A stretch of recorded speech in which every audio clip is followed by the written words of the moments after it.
fourth pride is on the move. Raptors hover over a withered carcass. But there is scent of fresher meat in the wind.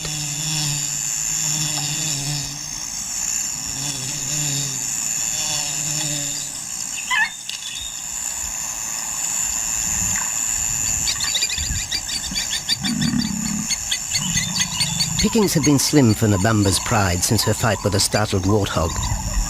The lioness is limping from the encounter. And even the pride's big male, Jabu, wonders when his next meal will come.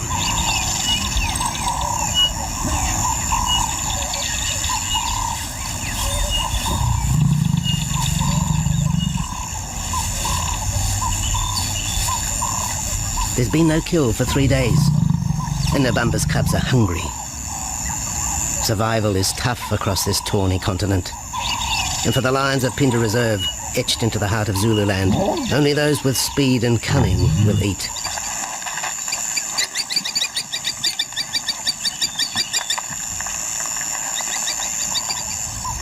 For this pride anyway, it's been a long time between meals.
Jabu had waited too long for his lioness to feed him. Overnight, his stealth carried him into the path of a careless zebra. The rest of the herd is still skittish. One animal had already lost his tail to a hungry pride, but for the dazed stallion, it was all over in seconds.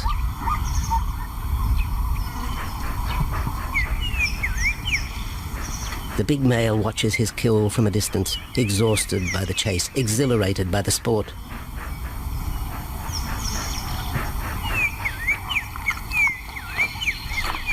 Jabu will feast later. Tired from the hunt, he needs to rest.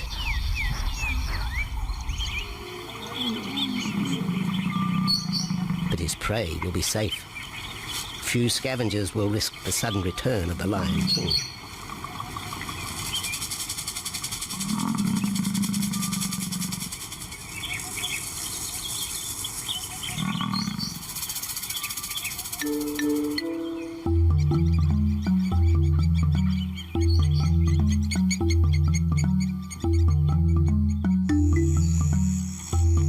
Zulu trackers follow the spoor of Nabamba's pride across Mziki Marsh.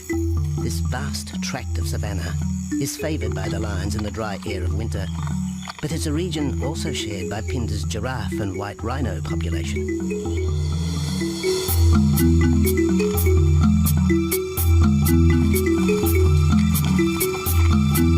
Through modern times, most of southern Africa's wildlife has been ravaged by hunting and habitat loss. Farmland, overgrazed and buffeted by domestic stock, has ripped the heart out of the original bush. The open, broad-leaved woodland, acacia bushveld, and wetland habitat had all but disappeared, taking with it the wildlife.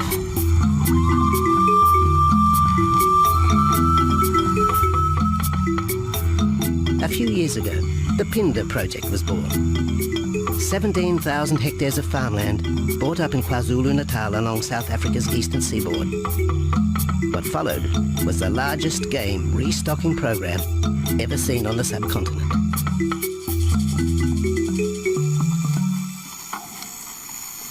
The land was overgrazed to a certain extent and it wasn't in very good shape. They put all these farms together, put a perimeter fence around it, and then brought in a lot of game. And we brought in elephant, we brought in rhino. We started off with those sort of animals, and then started with cheetah, bringing in cheetah onto the reserve, mainly to get them used to the area before the lions came on, because the lion is a more superior predator as such and would dominate the cheetahs. We wanted to get them settled first before the lions came in.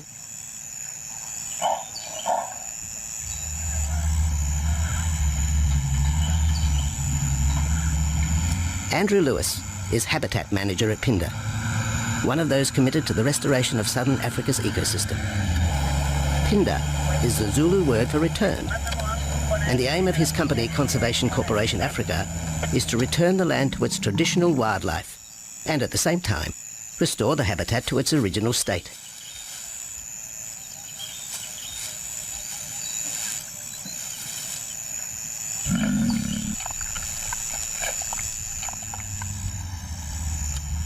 Phinda is cautiously open to top-level tourism, limited and luxurious. Dreams of extending the green frontier require funds, and the reserve's lion pride has already earned its keep.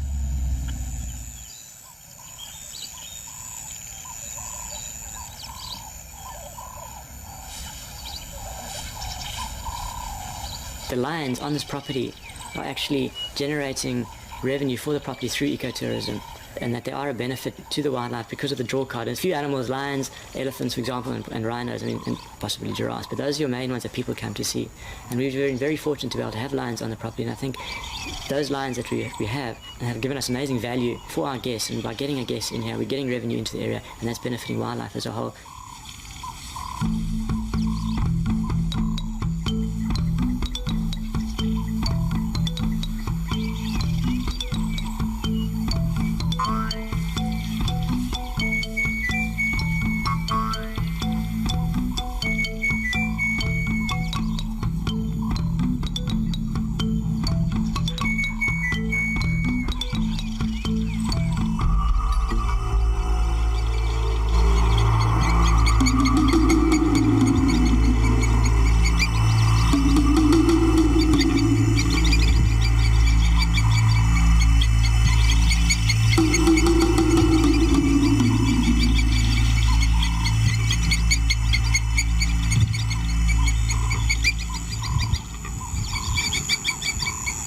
Jabu has returned to his kill.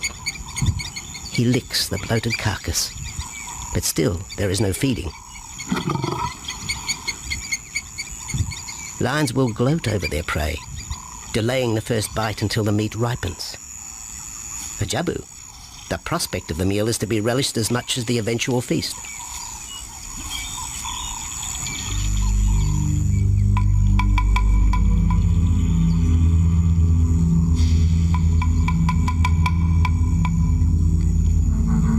Meanwhile, Nabambo's pride is on the prowl. The older cubs are 10 months now, weaned, but still dependent upon Nabambo for food.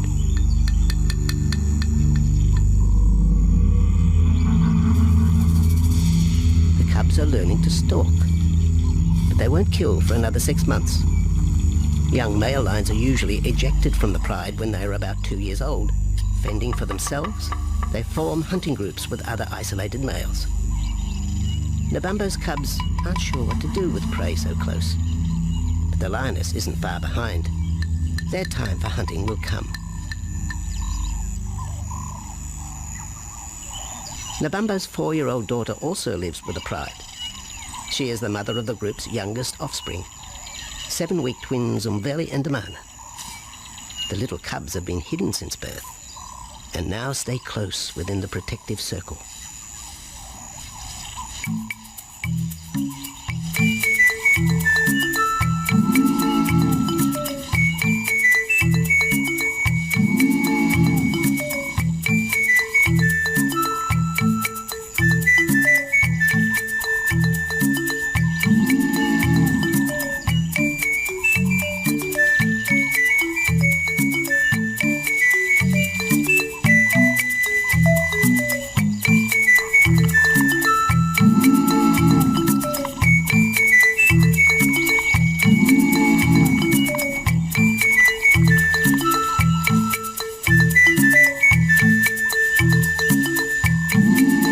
bamboo has little time for his small cub. When he is older, Damana will hunt with his father, but for the moment, the big male has nothing to do with his young son. Dejected, the cub finds solace among his siblings.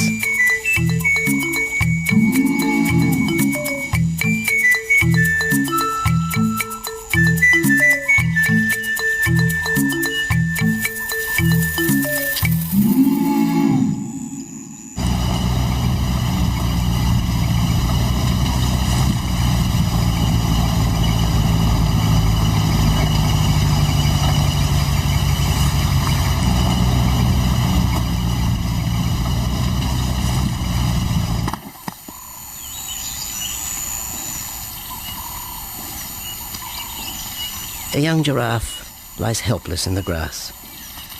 The animal's complicated vertebra means it is unable to rest its neck for any length of time. Lack of mobility means blood to the brain slows, leaving the animal disabled.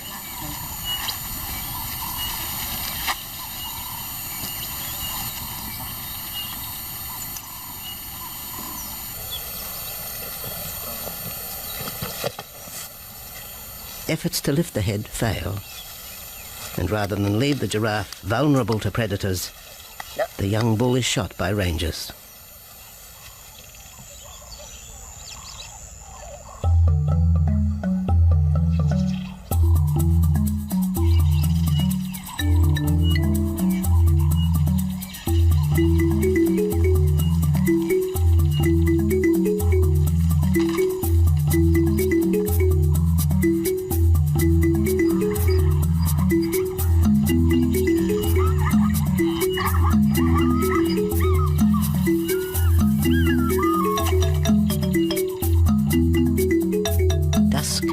By the waterhole rekindles the interest of the pride. Nabambo is typical of most big cats. They conserve energy 20 hours a day, waking only to groom and hunt.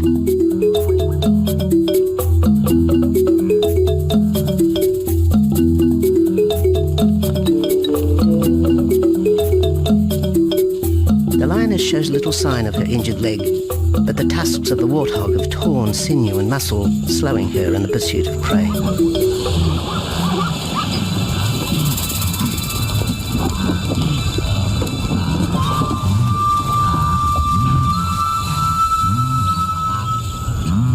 Once again, Nabambo in her pride will go hungry.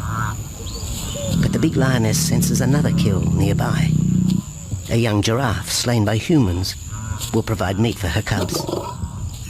Leaving the pride, Nabambo follows the scent.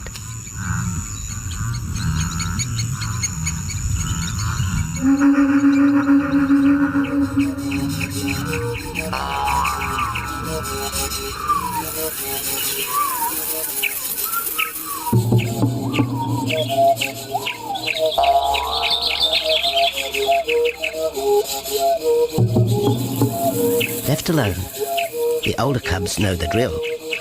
They will wait for Nabambo's call to take them to the kill.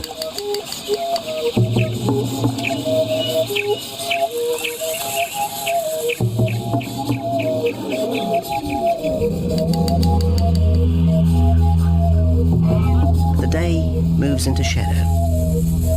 The cubs are restless and a little afraid. Adult lions have few enemies, but cubs, even those 10 months old, are at the mercy of leopard and other predators.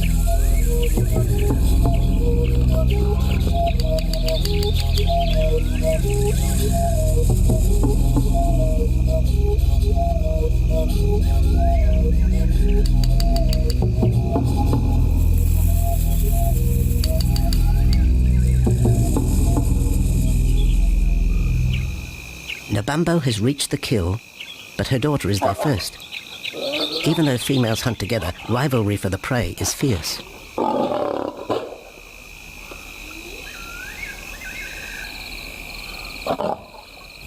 The big lioness begins the trek back for her cubs, but the youngsters have heard her call and they meet halfway.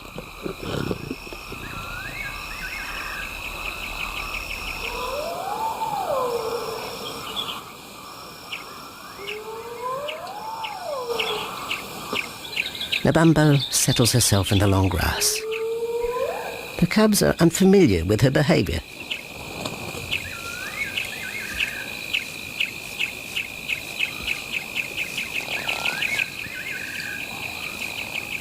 A female will usually head the charge with any kill, splitting the hide of the victim and leading the way for the pride to eat.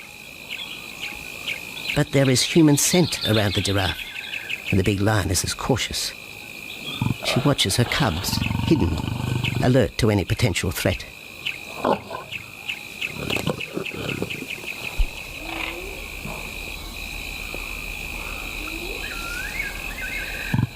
The cubs are curious, confused by this new smell.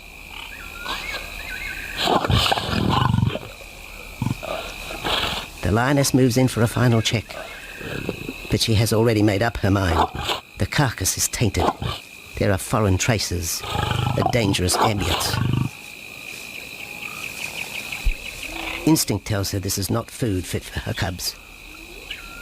Disappointed, Nabambo moves away, the scent of another night stalk already in the wind.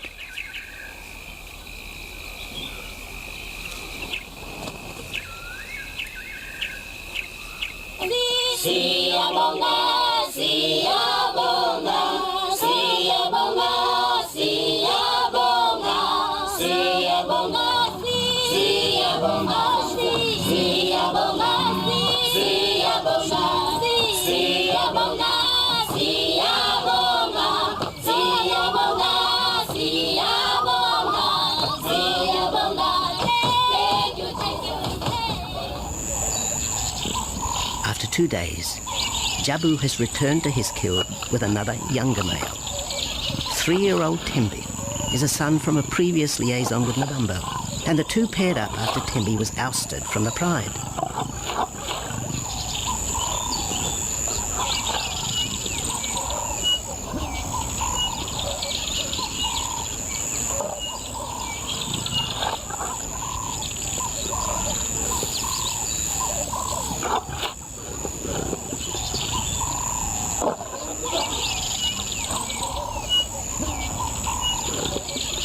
Pride males are lazy and will gladly let the females track down prey. But the theory that males won't hunt is a fallacy. Any hungry male will hunt for himself when no free lunch is provided by the lioness, hyenas or other predators.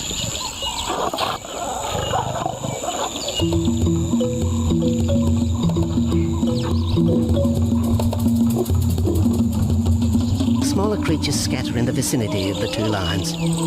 There will be no hunting for a while.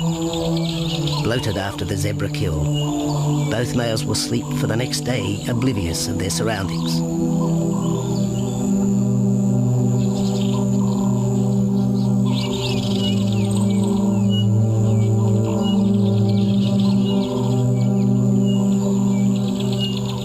Lions hunting in pairs or groups have a success rate of around 30% in daylight, but studies show single hunters are more successful at night. Lions are sociable cats, the only group to take part in communal hunts.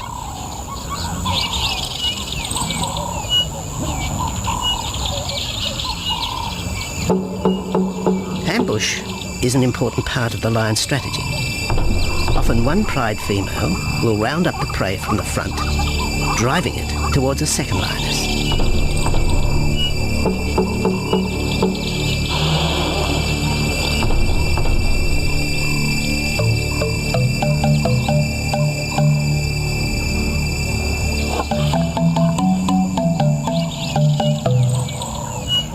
As in most cases, the pride male will only get involved if he has to.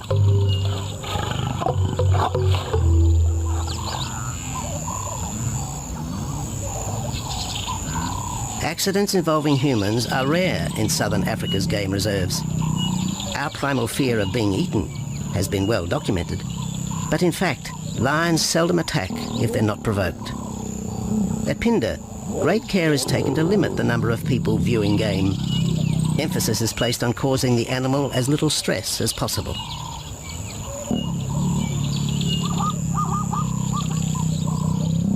Land isn't a part of their natural food source. They don't normally go out and hunt people.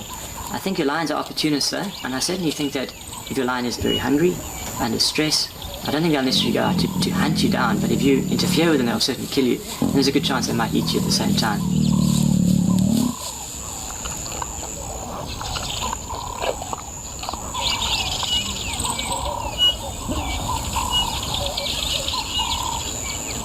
With all animals, it's how you treat them is what's the reaction you're going to get back from them. Certainly at Phinda, all our guides go through a training course and they're all brought up to a certain standard. There is a certain operating ethic with regards to viewing animals, and we certainly try and be as sensitive to the animals as possible.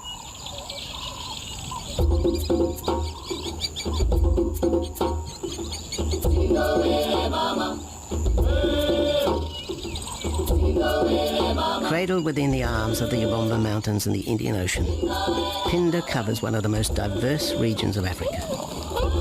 Here are found 7 different ecosystems, from palm savanna and bushveld to rare sand forest and dense thorn bush, all restored from the pastoral belt which had swept down the east coast.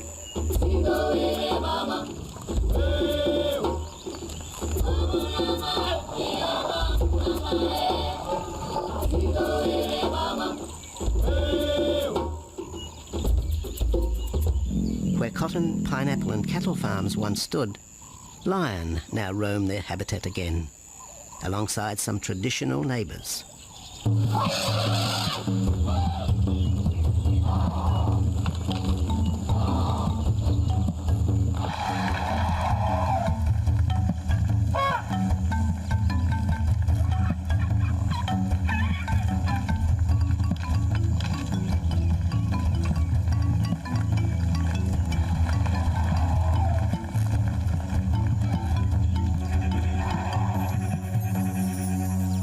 Phinda sees its responsibility to the region extending beyond restoration of habitat and wildlife.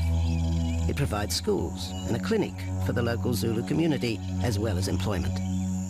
In the eyes of Andrew Lewis, essential ingredients for a successful operation. It's very important to involve the communities around your reserve because they have to benefit as well. There's no point in just taking land, get some investors to invest in it. But if you don't allow the people who are on the periphery of that reserve to benefit from it, you're going to have an immense problem with poaching, and they're going to cut your fences down, and you're just going to have an uphill battle.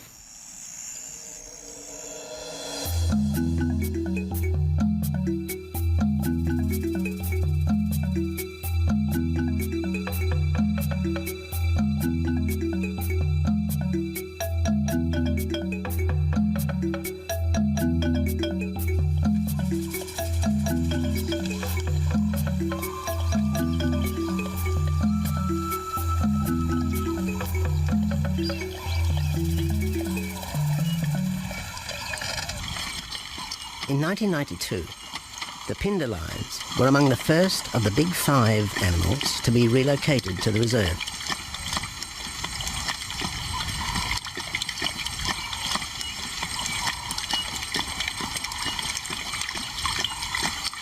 The original pride came from the northern province of South Africa, a vast scrubby region flanked by the ragged Drakensberg Mountains near the Mozambique border.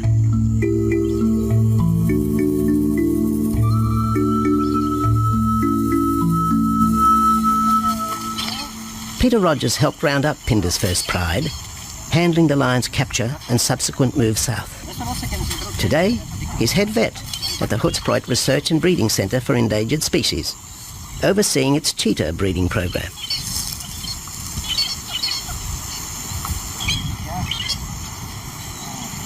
But it's the discovery of what's believed to be a long extinct strain of lion that has put Peter's centre on the map. We were involved in the rescue of these circus animals that came down through Africa and were abandoned in Maputo. We were just founded by an animal welfare group called Animal Defenders based in London, and they said, could we just keep these animals temporary? First they mentioned tigers, and then they came back and said, well, there's 6 lions as well. So we said, yeah, we could hold them temporarily just until they found permanent homes for them, but basically get them out of the predicament that they were and the shocking conditions that they were in Maputo and Mozambique.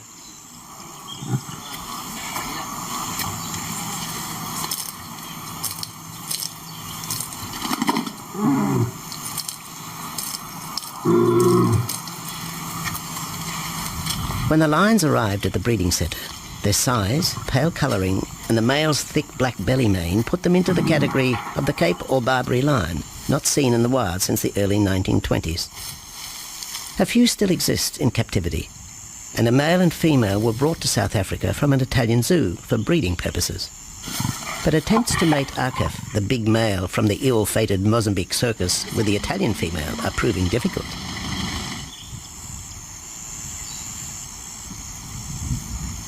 Akef is overprotective, even preventing the lioness from eating when the meat truck arrives.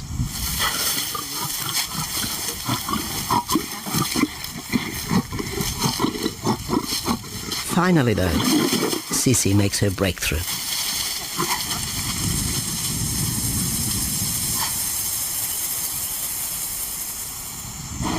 We'll see you up in the front there, Mark. You're going to go to that sort of middle central area. Where are you going to go? In the next enclosure, Arturo, the Italian Barbary male, is about to be sedated. His attention to his sister Sisi through the fence is hampering mating efforts, and Peter Rogers is keen to move the big male. He shoots the dart into Arturo's rump.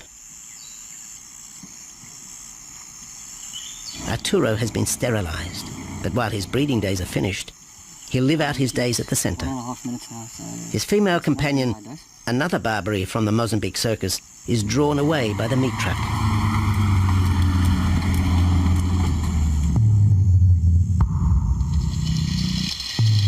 It's 20 minutes before the anesthetic takes effect.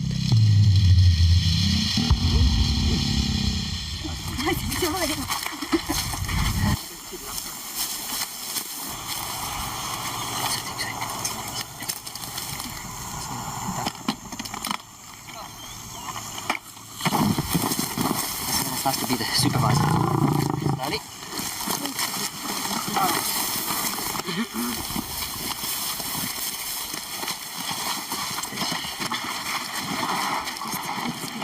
You need all your help at the bottom just to put him back into the cage, okay? One, two, yeah.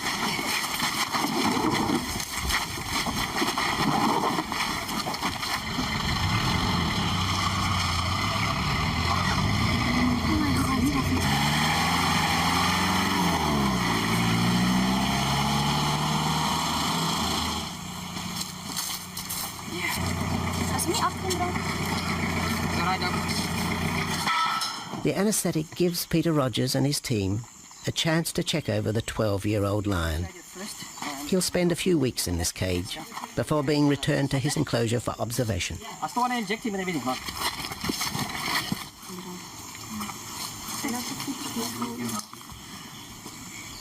It's very exciting to be part of this project because they feel that there are perhaps not many Barbaries, if any, that are really pure, that are left even in captivity. They feel that over time other animals from other genetic bases are brought in. So there's a big project afoot at Oxford University to do the genetics. So that's just getting off the ground now. Okay. We just put under the skin on the neck if we can find the skin under this big beard of his. Normally lions wouldn't have this many ticks, but being from Italy, a European lion, he doesn't have that innate or inherent resistance to ticks. It does come with time.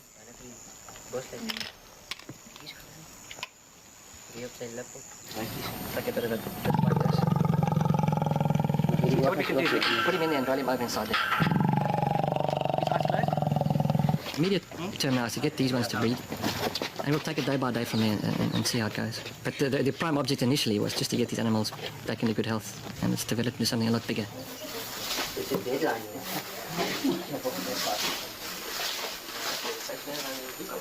Yeah.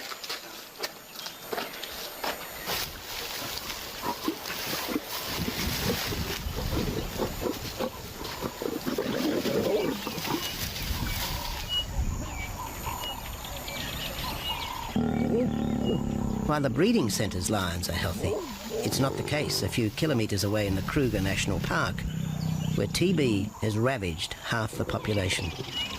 Infected buffalo have been blamed for the outbreak, primarily in the south of the park, and attempts are being made to fence off the diseased area.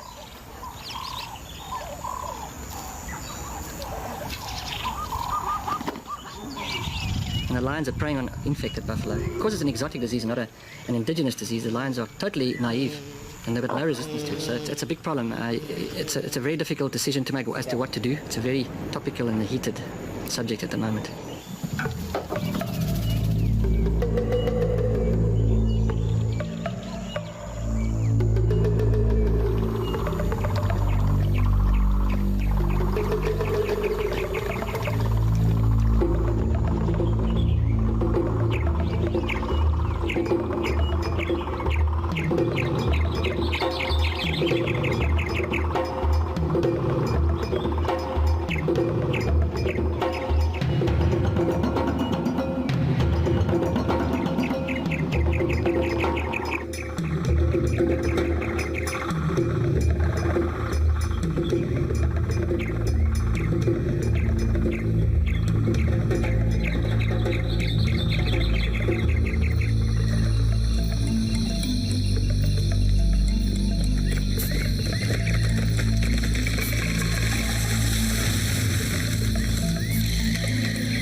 Back in Phinda, the night stalk has begun.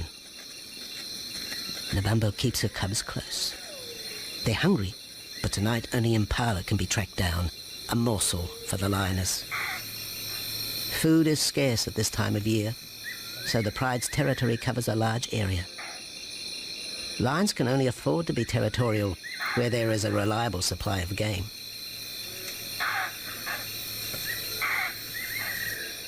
Jabu wants to mate. He's been with his pride for nearly a year now. But Nabambo would prefer a larger group of males around her. Eventually, though, Jabu will have to join forces with other males to have a chance of keeping this pride. The big male is only 7 years old and a fine specimen, weighing in at just under 200 kilograms. For the moment, he's secure. Although tonight, Nabambo has hunting on her mind.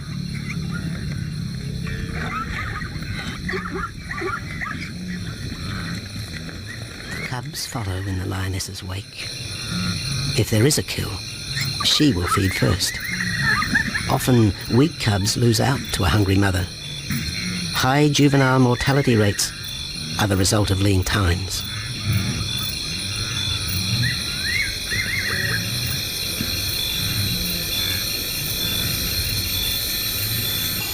Jabu has had enough. He's been walking for hours. Sleep is more important. And the zebra he ate 2 days ago will suffice for another night.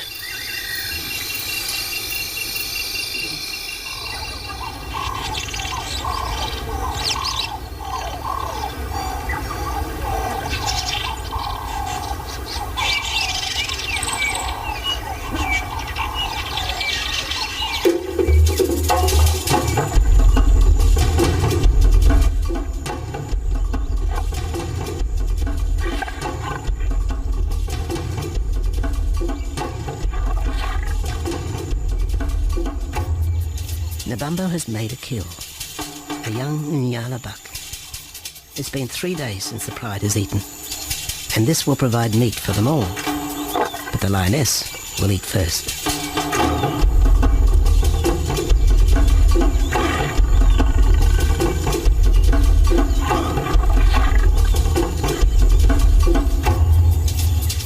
The cubs know the routine. They will get their turn. But Nkosi is hungry.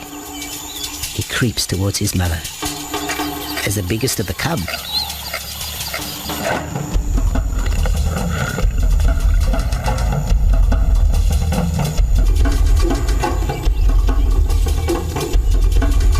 Nkosi watches. a lioness can eat more than 20 kilograms in a single sitting. This could be a long wait for the little cub. Nkosi approaches the kill cautiously. Sometimes a lioness will turn on her cubs, but today Nebambo is pleased with her efforts.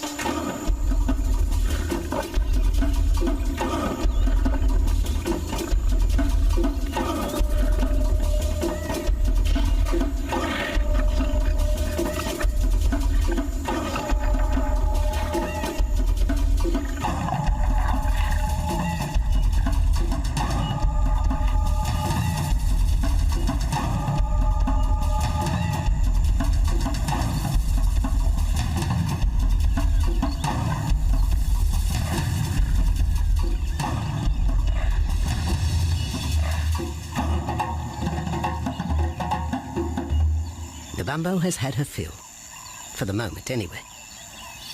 Lions never eat the stomach of a kill. She will bury it before dragging off the carcass. This way, hyenas and other predators are thrown off the scent. The evidence has been buried. The carcass is no more.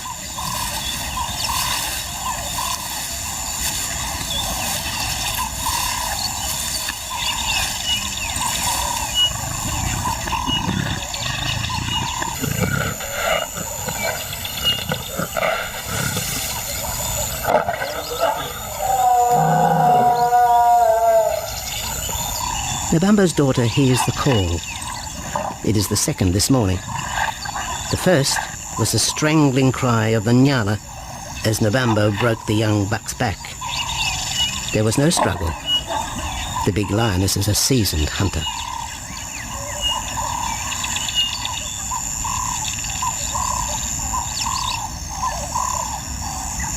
The rest of the pride will feast on the carcass after Nebambo retires. But first, they will drag it into the bushes, away from prying eyes, away from raptors already circling the kill scene.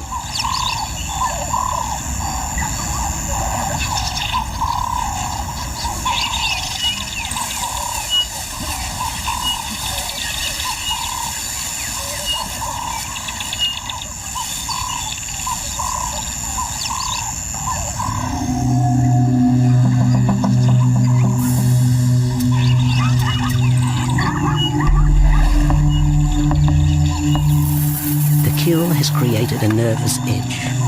Even the hippo, its bad temper legendary, is flustered, anxious to protect its waterhole. The wildebeest are a favourite prey for lions. Naturally, they feel vulnerable. But for the pride, there is no agitation. Gorged, they will sleep for the next day. Even Mveli and Damana, the 7-week twins, have tasted blood for the first time. But it will be many months before they take part in a hunt. For the moment, they just want to play with Nkosi.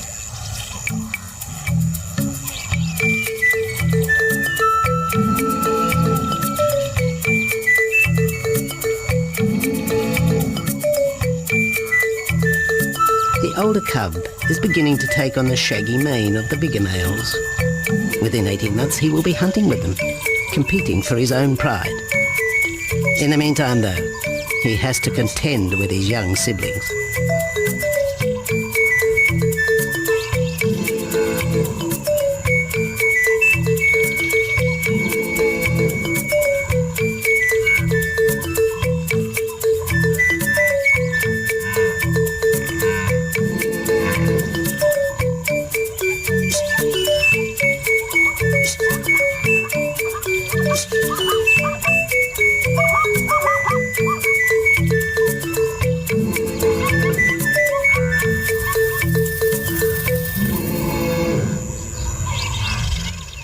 Jabu rejoins the pride. He has missed out on the kill, but he didn't share his zebra with the rest of the pride the previous day.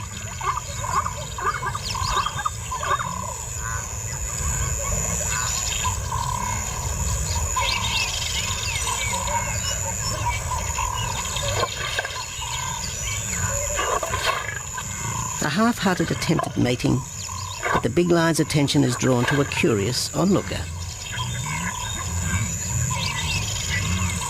With the pride so close, the giraffe won't be sitting for long. Drinking and sitting is when they are at their most vulnerable.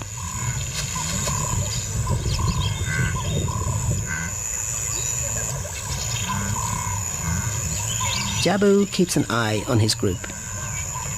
Pride takeovers by other males are common, and savage fights can occur between the pride male and the intruder. If a takeover is successful, the new male will usually kill all the suckling young of his former rival. When a nursing mother loses her cubs, she comes into heat within a few weeks. The normal interval between cubs is about 2 years, with a gestation time of 3 to 4 months.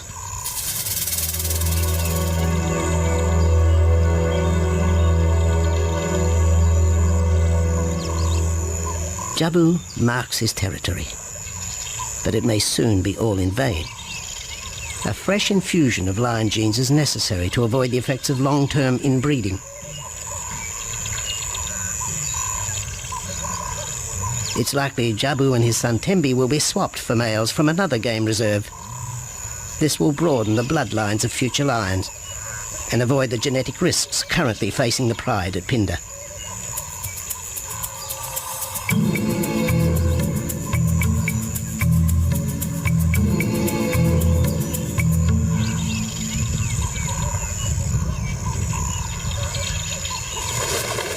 Vultures have found the dead buck, but there is little left of the carcass.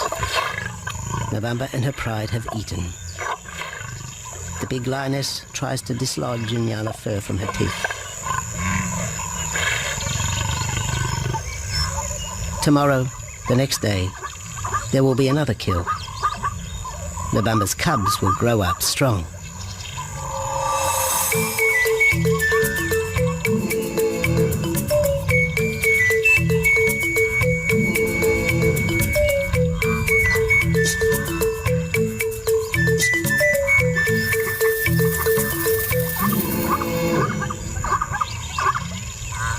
The lion is the greatest of all predators, the essence of all that is Africa.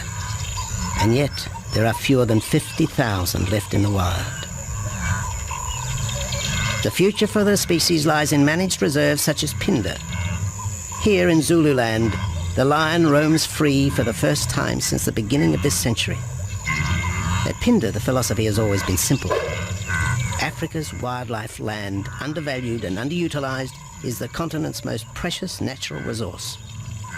Focusing on the animals, their habitat and local communities is just the beginning of an African renaissance. Phinda is, after all, the Zulu word for return. Maybe, too, it's a chance for man to redeem himself just a little.